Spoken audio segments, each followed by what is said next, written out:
સાબરકાંઠા જિલ્લાના વડાલી પાલિકા દ્વારા લાખોના ખર્ચે બનાવેલું જીમ સેન્ટર બિસ્માર અને બંધ હાલતમાં જોવા મળી રહ્યું છે।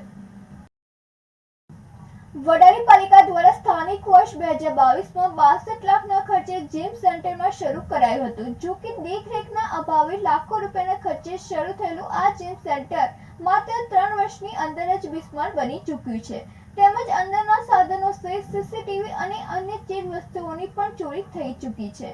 તેમજ જીમ સેન્ટરમાં તોડફોડ સહિત સાધનોના ચોરીના બનાવને પગલે પોલીસ ફરિયાદ પણ કરાઈ છે। જો કે પાલિકાના 800 અધિકારીઓ કર્મચારીઓના પાપે સ્થાનિક યુવાનો માટે કરવામાં આવેલ લાખોનો ખર્ચ અસામાજિક તત્વોનો અડ્ડો બન્યો છે। અતિ આધુનિક સાધનોની ચોરી થઈ ચૂકી છે। સીસીટીવી પણ ચોરાઈ ગયા છે। ત્યારે આ મામલે તંત્ર દ્વારા ચોક્કસ પગલાં ભરવાની સ્થાનિકો માંગ કરી રહ્યા છે। સાથે છેલ્લા 2 વર્ષથી જીમ સેન્ટર શરૂ કરવા માટે નગરપાલિકાથી લઈ જિલ્લા કલેક્ટર કચેરી સુધી રજૂઆત થઈ ચૂકી છે। જો કે હજુ સુધી કોઈ પણ પ્રકારના પગલાં ભરાયા નથી। ત્યારે આવનારા સમયમાં સ્થાનિકો મક્કમ બન્યા છે। આવનારા સમયમાં નગરપાલિકા દ્વારા જીમ સેન્ટર શરૂ ન કરવામાં ન આવે તો આંદોલનની ચીમકી ઉચ્ચારવામાં આવી છે। સામાન્ય રીતે કેન્દ્ર સરકારના 14મા નાણાં પંચ હેઠળ વર્ષ 2019માં પાલિકાએ શહેરથી લખેડા રોડ પર આવેલ અવાવરૂ સ્થળે ખાનગી એજન્સીને વર્ક ઓર્ડર આપવામાં આવ્યો હતો। રૂપિયા 62 લાખના ખર્ચે નિર્માણ પામનાર જીમ સેન્ટરમાં વીજ ઉપકરણો, સીસીટીવી કેમેરા, અત્યાધુનિક સાધનો સહિત બારી દરવાજાથી જીમ સેન્ટરને તૈયાર કરવામાં આવ્યું હતું। શહેર સહિત આસપાસના 200 જેટલા યુવા યુવતીઓ શરીરની કસરત માટે પાલિકા સંચાલિત જીમ સેન્ટરનો ઉપયોગ કરી રહ્યા હતા। 2000 આપણે વડાલી શહેરમાંથી 1 કિલોમીટર સુધી આ જીમ છે સરકારી, ત્યાં 2022માં બની હતી। 62 લાખનો ખર્ચો થયો હતો સર।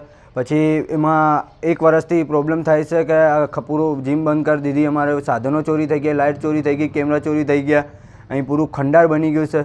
અમે નગરપાલિકામાં જાણ કરી તો એમ કહે છે ચાલુ થઈ જશે, ચાલુ થઈ જશે, પણ હજી સુધી ચાલુ નથી। 1 વર્ષથી અમે આવીએ છીએ, 1 વર્ષથી એમ જ કહે છે। અમે 100-200 જેવા વ્યક્તિઓ આવતા હતા।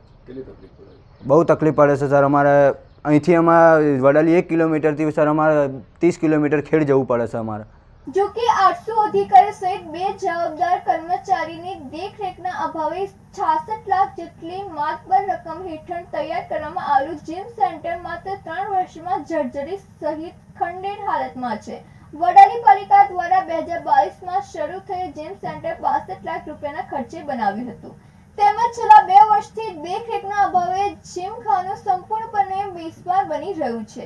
સાથોસાથ સીસીટીવી અને અન્ય સાધનોની ચોરી થવાના પગલે પાલિકા દ્વારા 1 વર્ષ અગાઉ પોલીસ ફરિયાદ પણ નોંધાઈ ચૂકી છે। જીમ સેન્ટર બિસ્માર અને બંધ હાલતમાં રહેલું છે। ત્યારે આવનારા સમયમાં ફરી એકવાર શરૂ કરવાનો પાલિકા દ્વારા પ્રયાસ કરાશે। મહત્વની બાબત એ છે કે પાલિકાની મિલકતને નુકસાન તેમજ સાધનો, સીસીટીવી કેમેરા, વીજ ઉપકરણો સહિતની ચોરી કરનાર અસામાજિક તત્વો સામે કાર્યવાહી કરવામાં નહીં આવે તો આવનારા સમયમાં ફરી એકવાર જીમખાનું અસામાજિક તત્વોની નિશાને આવે તે વાતને નકારી ન શકાય। સરકાર દ્વારા લોકોના આરોગ્ય અને તંદુરસ્તી માટે લાખો રૂપિયાના ખર્ચે બનાવેલ જીમખાનું હાલમાં ધૂળધાણી થઈ રહ્યું છે, તો બીજી તરફ પાલિકા તંત્ર દ્વારા ફરીથી જીમ સેન્ટર શરૂ કરી લાખો રૂપિયા ખર્ચ કરાશે, જે લોક ઉપયોગી બની રહેશે કે કેમ એ તો જોવું રહ્યું। રાજેશ ચાવડા સાથે Nandini Joshi, city news Vadali. Vadali gym centre 14મા નાણાં પંચ 2019-20ની ગ્રાન્ટમાંથી 62 લાખના ખર્ચે બનાવવામાં આવ્યું હતું અને જુલાઈ 2022માં એનું લોકાર્પણ થયું હતું। ત્યાં કસરતના સાધનો અને ઇલેક્ટ્રિકના ઘણા સાધનો છે જે છેલ્લા 1 વર્ષથી બંધ હાલતમાં છે। એનું આગામી સમયમાં એસ્ટિમેટ કાઢીને રિપેરિંગ વર્કનું આખું એસ્ટિમેટ કાઢીને જનરલ બોર્ડની સભામાં મૂકવામાં હું વિનંતી કરીશ ને આગામી સમયમાં એનું રિપેરિંગ કાર્ય પૂર્ણ કરીને એને ફરીથી શરૂ કરીશ। સીસીટીવી કેમેરા અને અગાઉ એક અસામાજિક તત્વોના લીધે કાચને તોડવામાં આવ્યું હતું, જેની એફઆઈઆર કરવામાં આવી છે।